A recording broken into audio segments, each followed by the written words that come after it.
നമുക്കൊരു engagement function ഉണ്ട്. അപ്പോൾ അതിന് പോകാനുള്ള തയ്യാറെടുപ്പാണ്. 11:30ക്കാണ് പള്ളിയിൽ. അപ്പോൾ നമ്മൾ നേരത്തെ തന്നെയാണ് എഴുന്നേറ്റിട്ടുണ്ട്. നേരത്തെ എപ്പോഴും എഴുന്നേൽക്കുന്ന പോലെയൊക്കെ തന്നെ. എന്നാലും നമ്മൾ ഈ വീഡിയോയും കൂടി എടുക്കുമ്പോഴില്ലേ അതിനനുസരിച്ച് പ്ലാൻ ചെയ്ത് വേണം പോകാൻ. ഞാൻ മിക്ക ഫംഗ്ഷനും പോകുമ്പോൾ നമുക്കൊരു ഗ്രൂമിങ് വീഡിയോ ഒക്കെ എടുക്കാമെന്നൊക്കെ വിചാരിക്കും. പക്ഷെ ഒന്നും നടക്കാറില്ല. കാരണം പോണ സമയം നമ്മൾ ഭയങ്കര ഹരിബറി ആയിരിക്കും എല്ലാ കാര്യങ്ങളും.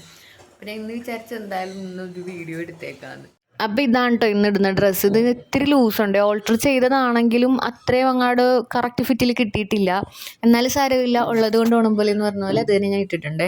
അപ്പോൾ ഒരു അടുത്ത സ്റ്റെപ്പ് എന്ന് പറയുന്നത് നമ്മളുടെ മേക്കപ്പിലോട്ട് കിടക്കണതാണ്. മേക്കപ്പ് എന്നൊന്നും പറയാനില്ല, ജസ്റ്റ് കണ്ണെഴുതും, ഒരു പൊട്ട് തൊടും, പിന്നെ ഒന്ന് ഐലൈനർ എഴുതും, പിന്നെ നമ്മളുടെ ആക്സസറീസും കാര്യങ്ങളും, പിന്നെ ലിപ്സ്റ്റിക്ക് ഇടും. അത് പിന്നെ മസ്റ്റാണല്ലോ. വേറെ ഒന്നും ചെയ്തില്ലെങ്കിൽ ഒരു ലോഡ് ലിപ്സ്റ്റിക്ക് ചുണ്ടിലിട്ട് കഴിഞ്ഞാൽ നല്ലൊരു കോൺഫിഡൻസ് ആയിരിക്കും അല്ലേ.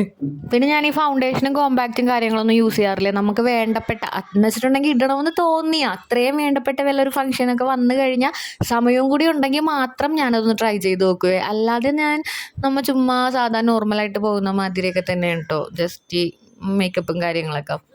ഇപ്പം ഞാൻ ഈ തൊടുന്ന പൊട്ടില്ലേ, അതെനിക്ക് പണ്ട് തൊട്ടേ എൻ്റെ ഫേവറേറ്റ് ആണ്. ഞാൻ എന്ത് ഇതുണ്ടെങ്കിലും ഈ പൊട്ടിൽ ഞാൻ കോംപ്രമൈസ് ചെയ്യാറില്ല. ഈ ഒരു പൊട്ടേ ഞാൻ തൊടുള്ളൂ. പക്ഷേ ഇപ്പോഴെന്ന് പറഞ്ഞിട്ടുണ്ടെങ്കിൽ പല സ്ഥലത്ത് പോകുമ്പോൾ ഞാൻ പൊട്ട് തൊടാറില്ല കേട്ടോ. മുമ്പെന്നൊക്കെ പറഞ്ഞിട്ടുണ്ടെങ്കിൽ ഈ ഒരു പൊട്ടില്ലാണ്ട് എനിക്ക് പുറത്തോട്ട് ഇറങ്ങാൻ തന്നെ എന്തോ ഒരു ഇതായിരുന്നു. ഇല്ലെങ്കിൽ ഞാനതിപ്പോൾ ഒന്നെങ്കിൽ വാങ്ങിപ്പിക്കും, അല്ലെന്നാണെങ്കിൽ ആ പോണ സമയത്ത് എനിക്ക് വേണ്ടതെന്നാണെങ്കിൽ ഞാൻ തറവാട്ടിൽ നിന്ന് വല്ല കസിൻസിനെയൊക്കെ വിളിപ്പിച്ചിട്ട് ഒരു പൊട്ടുണ്ടെങ്കിൽ കൊണ്ടുപോകും. അങ്ങനെയൊക്കെ പറഞ്ഞു വരെ കൊണ്ടുവരുന്ന സമയം ഉണ്ടായിരുന്നേ. ഇപ്പം പക്ഷേ നമ്മളെ ടൈമൊക്കെ മാറിയില്ലേ. ഇപ്പം നമ്മൾ പാരൻഹുഡിലോട്ടൊക്കെ കടന്നു കഴിഞ്ഞപ്പോൾ നമ്മളുടെ പ്രയോറിറ്റീസ് മുഴുവൻ നമ്മുടെ പിള്ളേർക്കും ഫാമിലിയിലോട്ടൊക്കെയുള്ള കൊടുക്കണത്. അപ്പോൾ ഉള്ളതൊക്കെ വെച്ച് അങ്ങോട്ട് പോകുക എന്നുള്ളൊരു മൈൻഡായി. ഇതാണ് നമ്മുടെ എയർ ബേബിനെ റെഡി ആയിക്കൊണ്ടിരിക്കുന്നത്. കഴിഞ്ഞ ദിവസം ഞാൻ എയ്റൂസിൻ്റെ ഹെയർ വെട്ടിയായിരുന്നല്ലോ. അപ്പോൾ ഇതാണ് അതിൻ്റെ ഫൈനൽ ലുക്ക് കേട്ടോ. ബാക്കൊക്കെ കിടക്കണുണ്ട്, നല്ല ഭംഗിയില്ലേ.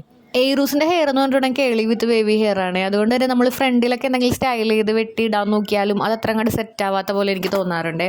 ഞാൻ വെട്ടുമ്പോൾ കേട്ടോ, പുറത്ത് വെട്ടുമ്പോൾ എനിക്ക് എങ്ങനെയാണെന്ന് അറിയില്ല. ഞാൻ അങ്ങനെ വെട്ടിച്ചിട്ടില്ല. ഞാൻ തന്നെയാണ് എയ്റൂസിൻ്റെ ഹെയർ വെട്ടുന്നത്. അപ്പോൾ അങ്ങനെ നമ്മുടെ ടിൻസേട്ടയും വന്നിട്ടുണ്ട്. പാവം വേഗം വന്ന് ഫ്രഷായി റെഡി ആയിക്കൊണ്ടിരിക്കണേണ് ഇപ്പോൾ. അങ്ങനെ നമ്മളിത് റെഡി ആയി കഴിഞ്ഞിട്ട് നേരെ പരിപാടി സ്ഥലത്തോട്ട് പോയിട്ടുണ്ട്. എൻഗേജ്മെൻ്റ് ആയിരുന്നു കേട്ടോ. അപ്പോൾ നമ്മളവിടെ എത്തി. പക്ഷേ ഇവിടെ എത്തിക്കഴിഞ്ഞാൽ എനിക്ക് വീഡിയോസ് ഒന്നും എടുക്കാൻ പറ്റില്ല. ഇവിടെ ചെന്ന് കഴിഞ്ഞിട്ടുണ്ടെങ്കിൽ ഇതായിരിക്കും അവസ്ഥ. നമ്മളുടെ എയ്റൂസിൻ്റെ പുറകെ ഇങ്ങനെ ഓടി നടക്കണമേ. അപ്പോൾ ഈ വീഡിയോ ഇത്രേ ഉള്ളൂ. അപ്പോൾ ഇനി ബാക്കി വിശേഷങ്ങളുമായിട്ട് നമുക്ക് അടുത്ത വീഡിയോയിൽ കാണാമേ. അപ്പോൾ ഇഷ്ടപ്പെട്ടാലും സബ്സ്ക്രൈബും ലൈക്കും കൂടി ചെയ്യണേ. Tata bye bye.